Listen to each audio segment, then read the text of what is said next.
rich man with a rich history, Malcolm Turnbull has been described as a force of nature. In political terms, he is both loved and loathed.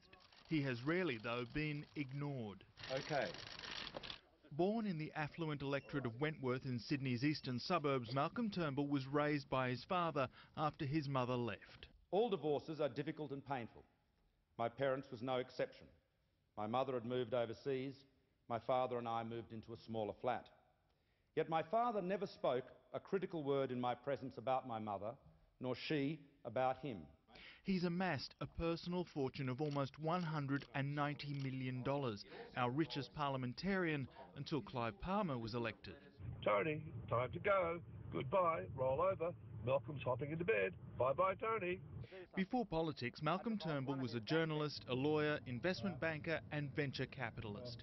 Once Kerry Packer's lawyer, he also famously defended former MI5 agent Peter Wright, taking on the British government and winning when it tried to block publication of Wright's book Spycatcher.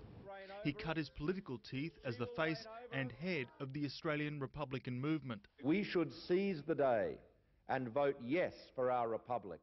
Vote yes for Australia. When the 1999 referendum failed, he retired, taking up Liberal Party membership instead, despite this brutal assessment of avowed monarchist John Howard.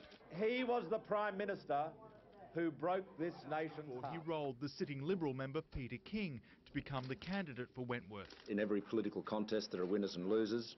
He won the seat. Wentworth is safe in Liberal hands.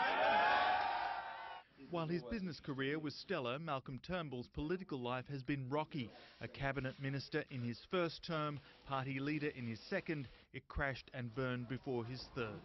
A misjudgment in backing Treasury official Godwin Gretsch, who made fake claims against the Rudd government, wounded him.